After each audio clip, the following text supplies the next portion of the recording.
Welcome back to Fast Market on the TD Ameritrade Network. I'm Tom White, joined by my co-host Kevin Hinks. But let's bring in our next guest for our cash tag segment. That's going to be Megan Brantley, the Vice President of Research at LikeFolio.com. Thanks for joining us, Megan. Thanks for having me, guys. Hey, who's your pick for the Super Bowl before we get started here? Well, I got to be honest, I don't really follow the NFL much. If I could pick Alabama to win the Super Bowl, I would. How about that? All right. You live right by Cincinnati. The worst answer ever. You live right by Cincinnati. I will say, definitely rooting for Joe Burrow. I will say that. There you go. Okay. Yeah. All right. You're picking a side. All right, Megan, we're talking Spotify. It's been really volatile lately. A lot of headline risk, even after their earnings. Pretty good report here. Shares are down about 14% this month and 56% from those all-time highs we saw last February. But what kind of data are you seeing on Spotify? Because I see tweets and sentiment popping up everywhere on this due to the headlines. Yeah, this was one of those instances where our spike checkers kind of went off the charts. Whenever we look at Spotify mention volume, it jumped about 795% just in a matter of days. So this was obviously a really big issue. This was something that people wanted to talk about a lot, and we had a lot of questions directed at us of, okay, what in the world is actually going on with Spotify? Is there a way to kind of sift through the noise and understand what consumers are saying, what's really driving consumers? Are they really leaving the platform? Are they now, even more engaged with the platform? How does this all kind of shake out? And I'll say from our perspective, historically speaking, a lot of events like this that are politicized in nature tend to cycle through fairly quickly. We typically see resolution in about 2 weeks or so, and this is the case, or seems to be the case, for Spotify. Right now, you're looking at those consumer happiness levels, and typically Spotify finds itself around 70% positive in terms of overall levels of happiness. And you can see that during this event, this dipped down as low as 45% positive. And so this was a huge swing just in terms of consumer sentiment. And so we wanted to understand, okay, what is driving this negative sentiment? And when we dug in, it was really interesting. I think there are two key takeaways for us. And one is that you've got emotional consumers on both sides of this politicized issue. So you have people who are directing negative sentiment, not necessarily towards Spotify, but toward the other side of the argument. And one really interesting thing is, as we watch, we listen to consumer mentions who are talking about they wanted to cancel Spotify. We listened to consumer mentions talking about that they were now re-energized because they really liked that Spotify was supporting its creators.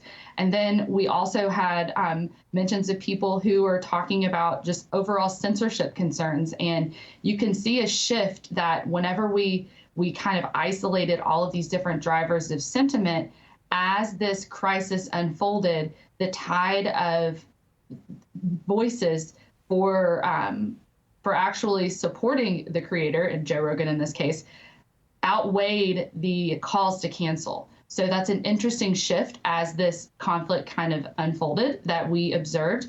But I think one of our biggest takeaways is that whenever we looked at this, the overwhelming, or the top associated mention or issue for consumers was this concept of censorship. So I think that this is a stance that Spotify had to take, and this is an issue that's facing a lot of just content platforms of, as a platform, are you going to assume the role of this content police, or are you not? And this is one of those instances where Spotify said, we don't want to censor content.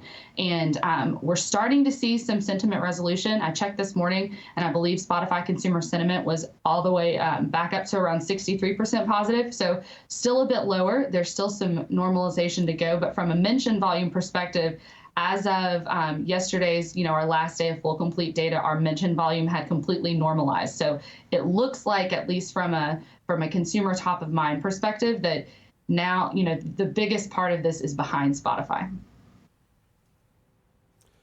Megan, I think this company, in terms of its leadership position in streaming music, is undervalued. It's understated. I think they're actually doing better than some of the people are talking about. And I think as someone who listens to a lot of music and listens to a lot of music on their phone, This company is a game changer.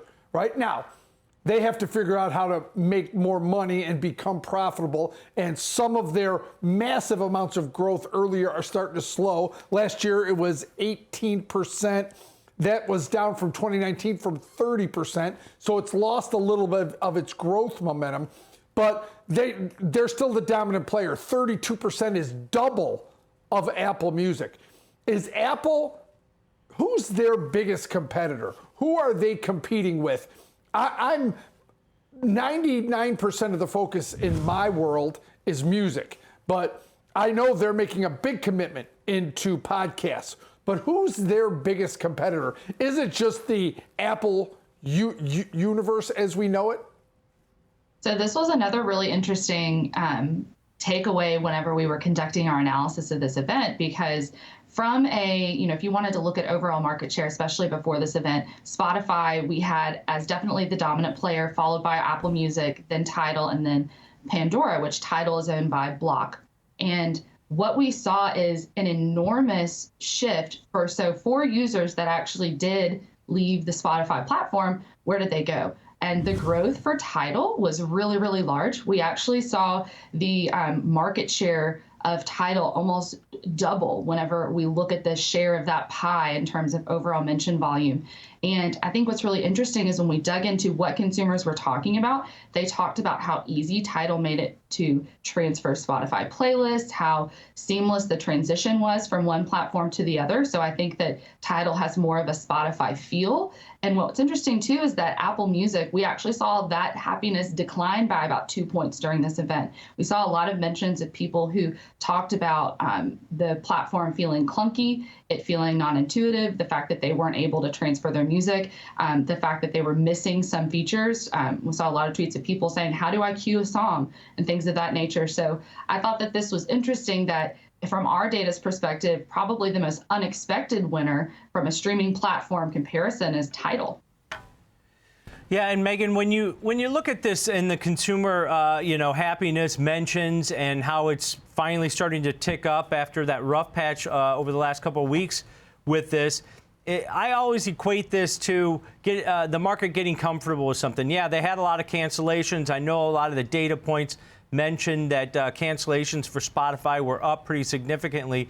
But do you see this as one of those periods, and I know you guys have data on other companies that have gone through, whether it's price hikes or some other headline risks, where you see it bounce back and then maybe you see that same effect in the stock a little bit where it stops being so volatile or maybe stops going down? Yeah, I think that especially for politicized events, at least in our experience, that tends to be the case. So for Spotify, we like that we're already seeing normalization. Typically, these events happen pretty quickly, and this seems to be the case for Spotify. So for us, in terms of just that pattern following, that's a positive sign that there seems to be normalization. We also like that there's normalization and happiness as well. Long term, we've got a close eye on some of those competitors.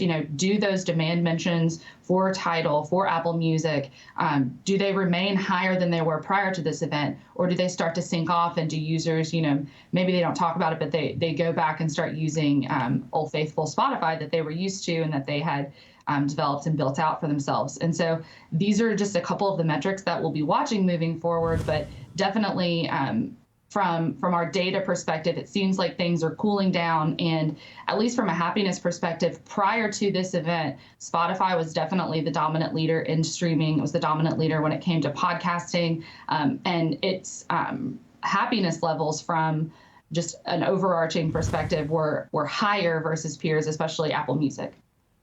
Yeah, and Megan, I know earnings have already passed last week, but what type of sentiment or score would you guys give this as your data is starting to turn back to positive? I don't think that we could actually have a very accurate earnings score just because of how wild these metrics have been in the last couple of weeks. I think we might have to wait a little bit just to see how things shake out. But so far, definitely a positive sign that things are normalizing. And from an overall mention perspective, it seems like Spotify understood its core consumers in the fact that Spotify's core consumers don't necessarily want their content to appear censored. So I think that this censorship issue is something that's going to be top of mind moving forward, and at least from a core consumer base, should make a lot of its consumers happy. All right, still a lot of headline risk out there for this company, a lot of volatility. And Megan, we'll discuss it again at the end of April when they report their next quarterly earnings. Maybe you'll have some clarity on some data. All right, great stuff as always, Megan. Have a great weekend and enjoy the Super Bowl. Thanks, guys. You too. All right, that's Megan Brantley, the Vice President of Research at LikeFolio.com. So, Kevin, when we look at